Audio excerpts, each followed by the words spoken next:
Good day guys, so meron na naman tayo itong basic tips, no? Or basic troubleshoot. Meron tayo itong urban, no?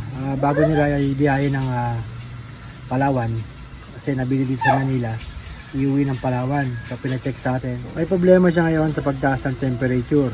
So ngayon, papakita ko sa inyo kung paano mag-check ng water pump, no? Actually may vlog na ako niyan, pero ngayon i-check natin yung water pump kung gumagana. Pakita ko sa inyo kung paano, and then tignan natin kung tama yung pamamaraan, no? Kung tama ba yung ginagawa kong pag-check, kasi yung iba tinatanggal muna bago nila malaman kung buo yung water pump. Siyempre pag pinatanggal mo yan, mabahid ka na agad ng labor. Dapat nakakabit yan na ganyan, hindi pa natatanggal, madadiagnose mo na kung gumagana yung water pump. Okay, so pakita ko sa inyo. Okay, so yan.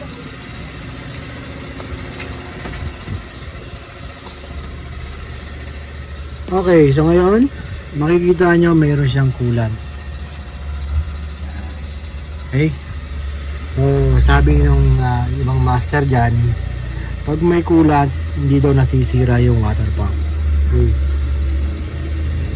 and guys, kailan nga ba nasisira yung water pump? Yung water pump, maraming issue yan kung paano magkakaiba ng sira, no? Dahil dito nga sa urban, yung fan coupling nakasama sa water pump, so assembly siya pag pinalitan. Ayun, common sira pagka tumataas temperature, yan nga yung napupudpud yung pinaka hélice sa loob o yung pinaka propeller nya. Ngayon dito, upon checking, pakita ko sa inyo paano ko nasabing sira na yung water pump. Okay yan, so cold start. Yan, medyo malamig-lamig na yung tubig or yung coolant. Yan, may coolant yan ha. I-start natin.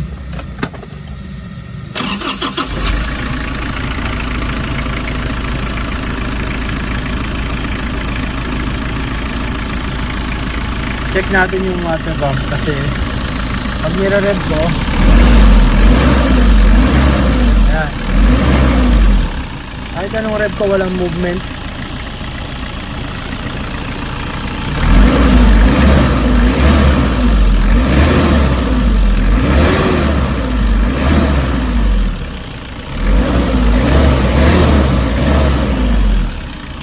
Okay.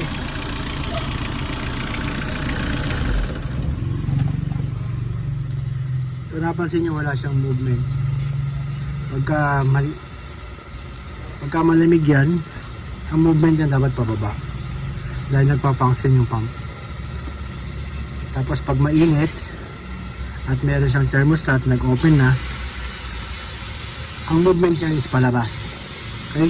So ngayon wala siyang movement kahit mainit, kahit malamig. Ibababa natin ngayon yung water pump. Ayan, kung makikita nyo, original pa. Ayan. So hindi pa nagagalaw yung water pump. So tatanggalin ko ngayon yung engine cover and then tanggalin yung water pump.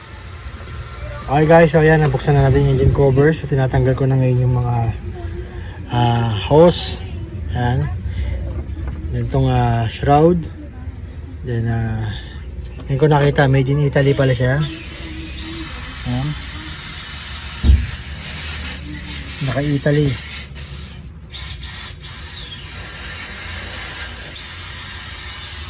Okay, so ngayon tatanggalin ko na yung mga hose dyan para matanggal ko yung fan and then yung water pump. Okay, so yan, makikita nyo, coolant. Coolant yung tinapon natin.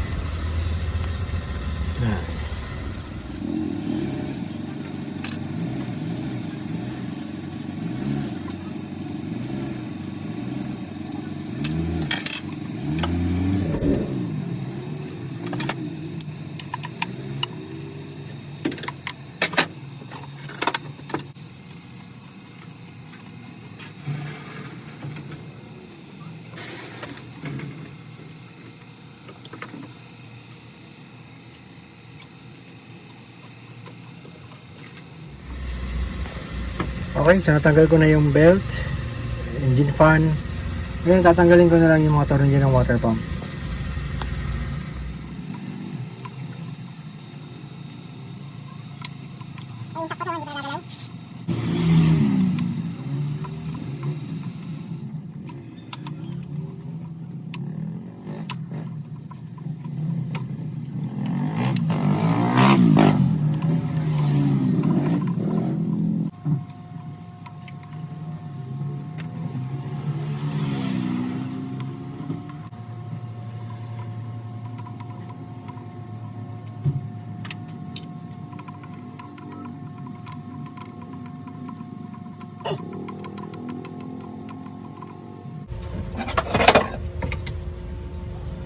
Okay, so tanggal na yung mga bolts. Tanggalin na natin yung water pump. Ayan, yan yung ulan.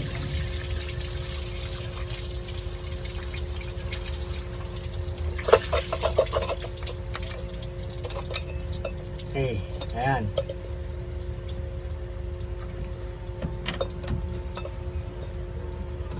Okay. Ito na yun. Ha? Kita nyo? Ayan. Ayan yung mga nagko-comment na sinasabi nyo matagal nang walang doon sa page kasi meron akong pinost na water pump. Sabi nyo matagal nang walang coolant. Ngayon ito, kayo nga yung mag-judge. Walang kalawang, no? Walang kalawang pero napudpod yung impeller niya. Ayan, ito na. Diba? Coolant yan ha, coolant.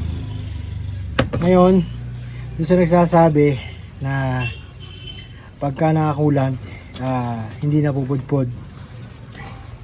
Ayan. Dito, sa water pump o sa propeller ng water pump, kahit may coolant, kahit tubig lang o distilled water lang ginamit mo, mapupudpod at mapupudpod yan, no? Yan. No? Kayo na musga. Walang kalawang yan pero napudpod. Okay? So ngayon, nakita nyo kung paano ko chinek yung water pump nang walang binabaklas, no? So buo pa yan, na-diagnose ko na agad na wala nang bomba yung water pump. So ganun yung pag-check ng water pump. Ngayon, hindi mo na kailangan tanggalin yan para magbayad ng labor yung may-ari. Hindi mo na kailangan bula-bulahin yung may-ari para makasingil ka ng labor. Kailangan na bagong palang tanggalin yan, alam mo na, ha? Para hindi sayang yung babayad sa'yo sa pagtanggal ng water pump. Okay, ngayon sa papalitan natin ng water pump. At pagkatapos nyan, tignan natin ngayon yung movement ng tubig. Kung tama ako o nambubola lang ako, no? Kung tama ako sa galaw ng tubig. Okay? Dahil nakita ko na rin may thermostat siya. Tignan natin kung gumagalaw nga yung yung tubig pagka buo na yung water pump, no? Okay guys, so ito na yung bago nating water pump. Okay, so tignan nyo yung difference. Ayan. So wala nang bubomba ng tubig, kaya hindi na nagsisirculate yung tubig. Pag di nag-circulate, tataasin temperature kasi yung tubig sa makina na mainit, hindi na niya kayang ibato para sa radiator, para palamigin ang radiator. Okay, so kakabit ko na ngayon to. Then tingnan natin yung difference. Okay guys, so ayan, kompleto na. Nakikabit ko na yung water pump. Lahat ng accessories nakikabit na. And then may tubig na rin. Tigdagan natin konti. Okay, so ayan. Puno na, no?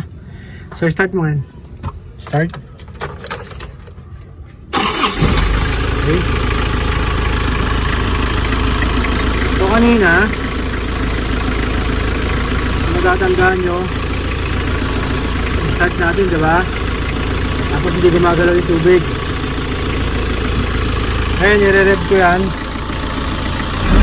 Yan. Bumababa yung tubig, diba? Yan. So, nagpa-function na ngayon yung tubig niya.